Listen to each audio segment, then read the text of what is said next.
नमस्कार, मैं निकिता अग्रवाल डीआईए और दक्षिण मुखी शिक्षण संस्थान की निःशुल्क कक्षाओं में आपका स्वागत है। आज हम एक बहुत ही महत्वपूर्ण टॉपिक पढ़ने वाले हैं, उपनिवेशवाद। हम देखेंगे कि भारत अपने ऐतिहासिक क्रम में कैसे उपनिवेश बनता है और कैसे ब्रिटिश उसका आर्थिक शोषण या आर्थिक लाभ उठाता है। ठीक है, तो सबसे पहले हम देखते हैं कि उपनिवेशवाद है क्या। उपनिवेशवाद वो है जब एक राष्ट्र का दूसरे राष्ट्र पर आर्थिक शोषण हेतु अधिकार हो जाता है, तब वह उपनिवेश बन जाता है या यह स्थिति उपनिवेशवाद कहलाती है। ठीक है, उपनिवेशवाद का जो प्रभाव होता है केवल आर्थिक नहीं होता। मतलब एक शक्तिशाली देश जब दूसरे कमज़ोर देश पर अपना अधिकार जमाता है तो वह यह सोचकर जमाता है कि हम आर्थिक शोषण करेंगे और जितना अधिक से अधिक आर्थिक लाभ प्राप्त कर सके उतना हमारे लिए अच्छा है। पर इसका प्रभाव केवल आर्थिक न होकर राजनीतिक भी होता है, सामाजिक भी होता है, सांस्कृतिक भी होता है। जब किसी दूसरे देश की संस्कृति यहाँ पर आती है, उनका कार्य करने की शैली यहाँ पर आती है, तो वो मतलब जो उपनिवेश है वहाँ की संस्कृति को प्रभावित करती है, वहाँ के समाज को प्रभावित करती है, वहाँ की राजनीति को प्रभावित करती है। यहाँ पर हम दो देशों का उदाहरण लें, जैसे एक ब्रिटेन है और भारत। यहाँ पर ब्रिटेन ने अपने आर्थिक लाभ के लिए भारत को अपना उपनिवेश बनाया, यानी कि यहाँ के आर्थिक और प्राकृतिक संसाधनों का शोषण किया। ठीक है, तो भारत जो हो गया वो उपनिवेश हो गया और ब्रिटेन जो हो गया वो औपनिवेशिक शक्ति हो गई। ठीक है, ब्रिटेन को हम कहेंगे कि ये मातृ देश भी कह सकते हैं। ठीक है, यहाँ पर भारत से आर्थिक लाभ प्राप्त करने के लिए ब्रिटेन ने शोषणकारी प्रवृत्ति को अपनाया, तब उसने आर्थिक लाभ को प्राप्त किया। ठीक है, और जब ब्रिटेन जैसे कोई औपनिवेशिक शक्ति जब किसी उपनिवेश पर नीतियां बनाती है तो उसे हम कहते हैं औपनिवेशिक शक्ति। चाहे वह राजनीतिक हो, शिक्षा हो, संचार, परिवहन, किसी भी चीज़ पर अगर नीतियां बनाती है तो उसे हम औपनिवेशिक नीति कहते हैं, क्योंकि वो भारत ने नहीं बनाई, ब्रिटेन ने बनाई, जो कि एक औपनिवेशिक शक्ति है। ठीक है, आगे बढ़ते हैं। उपनिवेशवाद के चरण। आरपी दत्ता के अनुसार उपनिवेशवाद के 3 चरण हैं। कौन कौन से चरण हैं और इसको हम समझेंगे। ठीक है, व्यापारिक पूंजीवाद। देखिए, पूंजीवाद वह स्थिति होती है जब बाजार में किसी उन लोगों का वर्चस्व होता है जिनके पास पैसा होता है, वो ऐसा कह सकते हैं कि वो बाजार पर उनका नियंत्रण चलता है। ठीक है, तो व्यापारिक पूंजीवाद वह है जब राजस्व की प्राप्ति कर निवेश के माध्यम से लाभ कमाना।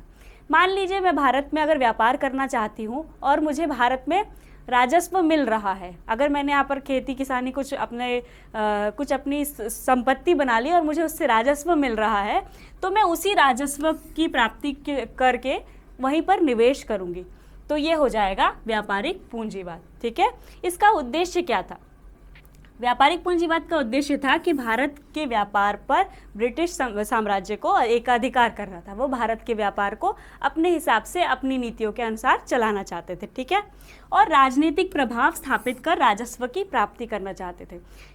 ठीक है, तो 1757 से 1813 के दौर में जब ब्रिटिश साम्राज्य या ब्रिटिश कंपनी जब भारत पे अधिकार जमाना स्टार्ट कर रही थी, तब वो राजनीतिक प्रभाव अपना स्थापित कर रही थी। किस लिए? राजस्व की प्राप्ति के लिए। ठीक है, और यहाँ पर एक और उद्देश्य था कि कम मूल्य पर भारतीय वस्तुओं को खरीद करके उन्हें अधिक मूल्य पर कहाँ बेचेंगे? यूरोप में, क्योंकि भारतीय वस्तुओं की मांग बहुत ज़्यादा थी यूरोप में, और यहाँ की चीज़ों को वहाँ पर शौक से उपयोग किया जाता था, इसलिए यूरोप पर बेचना। ठीक है, सामाजिक सांस्कृतिक मामलों में इस समय हस्तक्षेप नहीं, यहाँ पर अहस्तक्षेप की नीति थी। ठीक है, यहाँ पर इस समय दखल नहीं दे रहे थे। इस समय ब्रिटिश कंपनी जो है वो भारत की सामाजिक सांस्कृतिक मामलों में अहस्तक्षेप की नीति अपना रही थी। इस समय वो कोई हस्तक्षेप नहीं कर रही थी, अभी वो यहाँ पर साख बनाने की प्रयास कर रही थी। ठीक है, दूसरा चरण होता है औद्योगिक पूंजीवाद, जो कि चलता है 1813 से 1860 के बीच। उद्योग व निर्माण की प्रक्रिया में पूंजीवादी अर्थात कुछ लोगों का आधिपत्य हो गया।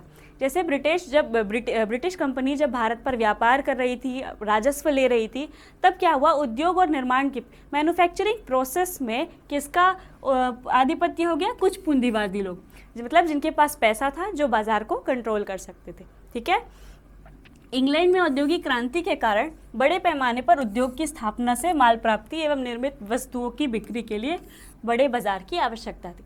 देखिए, ये जो काल है, इस काल में ब्रिटेन में औद्योगिक रिवॉल्यूशन होता है। ठीक है, औद्योगिक क्रांति आती है। और जब औद्योगिक क्रांति आती है तो वहाँ नए नए निर्माण प्रक्रियाओं की स्थापना होती है। मतलब वहाँ पर बहुत सारी फैक्ट्रियाँ बनती हैं, बहुत सारे कारखाने बनते हैं, नई नई मशीनें लगती हैं, ठीक है। तो जब वो मशीनें लगती हैं और जब वहाँ पे प्रोडक्ट बनना स्टार्ट होता है, तब वो क्या करते हैं, तब वो उस वस्तुओं को भारत में लेकर आते हैं और भारत में जो अमीर वर्ग, जो नोबल वर्ग, जो उच्च वर्ग है, उनको वो वहाँ पर बेचते हैं ताकि उनके लिए एक बड़े बाज़ार की स्थापना हो सके, ठीक है। मतलब यहाँ पर क्या हुआ कि ब्रिटेन में चीज़ें तैयार हो रही है, भारत से कच्चा माल जा रहा है ब्रिटेन में चीज़ें तैयार हो रही है और उसी को मुनाफे के साथ वापस भारत में बेचा जा रहा है, ठीक है। तो उसका उद्देश्य क्या था कि मुक्त व्यापार की नीति लागू हो गई, जिससे कंपनी का एकाधिकार समाप्त हो गया। इस समय के दौरान पे ब्रिटिश गवर्नमेंट ने ईस्ट इंडिया कंपनी का एकाधिकार जो है वो समाप्त कर दिया। मतलब अब ब्रिटेन से कोई भी आकर भारत में व्यापार कर सकता है, ठीक है। भारतीय क्षेत्र को प्रत्यक्ष रूप से ब्रिटिश साम्राज्य का हिस्सा बनाने पर बल, युद्ध और विलय की नीति पर बल। अब क्या हुआ कि ब्रिटिश गवर्नमेंट ने ये सोचा कि भारत का हम जब इस्तेमाल कर ही रहे हैं आर्थिक रूप से, तो क्यों ना वहाँ पे कुछ ज़मीनों को अपने कब्जे में, अपने आधिपत्य में डायरेक्ट ले लिया जाए प्रत्यक्ष रूप से, ताकि हम उस पर नीतियाँ आसानी से बना सके। तो इस समय आप देखेंगे तो काफ़ी युद्ध होते हैं और काफ़ी विलय की नीति होती है और अपने साम्राज्य को ब्रिटिश गवर्नमेंट बड़ा करने की कोशिश करती है, ठीक है। भारत के सामाजिक सांस्कृतिक क्षेत्र पर सक्रिय हस्तक्षेप, आधुनिक शिक्षा पद्धति का स्थापना होती है और विभिन्न समाज सुधार कानून। देखिए, जब ब्रिटिश अपनी साख बना रहे थे भारत में, तब क्या हो रहा था कि वो सामाजिक सांस्कृतिक क्षेत्रों से दूर रह रहे थे। वो उनके बिलीफ्स पर हस्तक्षेप नहीं कर रहे थे, उनके विश्वास पद्धति पर हस्तक्षेप नहीं कर रहे थे। पर जब उन्होंने अपना साम्राज्य विस्तार किया, तब उन्होंने सीधे प्रत्यक्ष रूप से सामाजिक और सांस्कृतिक क्षेत्र पर हस्तक्षेप शुरू किया। उन्होंने नई शिक्षा पद्धति लाई, क्योंकि उन्हें ऐसे वर्कर चाहिए थे जो उनकी शैली को समझे, उनकी कार्यशैली को समझे और उनके अनुसार कार्य करे, ठीक है। ये मत सोचिए कि आधुनिक शिक्षा पद्धति उन्होंने भारतीयों के उद्धार के लिए लाई, नहीं, ये बिल्कुल गलत है।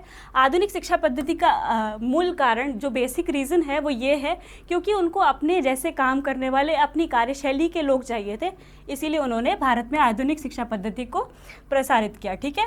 और विभिन्न समाज सुधार कानून किए, ठीक है। ये समाज सुधार कानून बहुत खास नहीं थे, मतलब ये थे कि वो उन्होंने हस्तक्षेप करना सभी पहलुओं पर चालू कर लिया ताकि वो अपना साख बढ़ा सके, अपना वर्चस्व दिखा सके, ठीक है।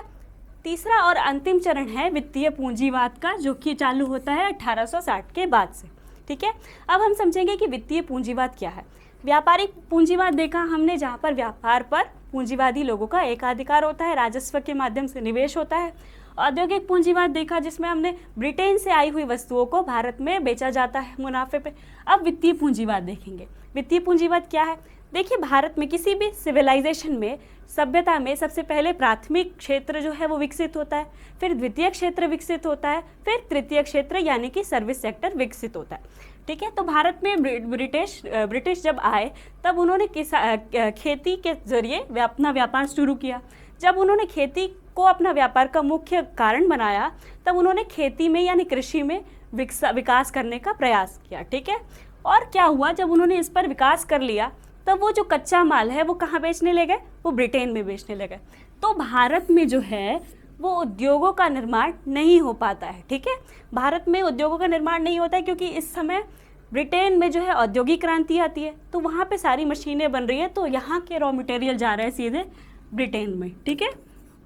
तो ब्रिटेन में जा रहे हैं, तो यहाँ पर उद्योगों का निर्माण नहीं होता है। और यहाँ पर होता है वित्तीय सेवा क्षेत्र का विकास। जब उद्योग बने नहीं, तो यहाँ पर सीधे बैंकिंग, रेलवे, ये सब की स्थापना करने लगता है, तो ये सेवा क्षेत्र का विकास ब्रिटिश करने लगते हैं। तो ये एक तरह का विकृत विकास कह सकते हैं हम, जिसमें एक विकास जो है वो अलाइनमेंट नहीं है। यहाँ पर पहले प्राथमिक क्षेत्र का विकास हुआ, पर द्वितीय क्षेत्र का विकास नहीं हुआ, सीधे तृतीय क्षेत्र का विकास करने लग गए, ठीक है। इसके उद्देश्य देखेंगे आप। ब्रिटिश औद्योगिक क्रांति के पश्चात अत्यधिक पूंजी एकत्रित हो गई और इसके उपयोग के लिए ऐसे क्षेत्रों की आवश्यकता पड़ी जहां मुनाफा निश्चित हो। अब ब्रिटिश ऐसी क्षेत्र ढूंढ रहे थे जहां पर उनको मुनाफा निश्चित हो। वो नहीं चाहते थे कि पैसा इकट्ठा हो गया तो उसको हम खो दें, ठीक है। यहाँ पर उपनिवेशों में, माफ़ कीजिएगा, ये उपनिवेशों में श्रम सस्ता था, तो अतः बागानी कृषि खनन में निवेश के माध्यम से मुनाफा प्राप्ति पर बल दिया गया। अभी भी देखेंगे तो ज़्यादातर मैन्युफैक्चरिंग इंडस्ट्रीज़ जो हैं वो माफ़ कीजिएगा ईस्ट एरिया में है, जैसे थाईलैंड हो गया, श्रीलंका हो गया, ये सारी जो हैं ये सारी जो देश हैं ये मैन्युफैक्चरिंग इंडस्ट्रीज़ ज़्यादा हैं। क्योंकि यहाँ पर श्रम जो है वो बहुत सस्ता है। यहाँ पर लेबर्स को 12-12 घंटे 18-18 घंटे काम करना पड़ता है अपनी आजीविका चलाने के लिए, ठीक है।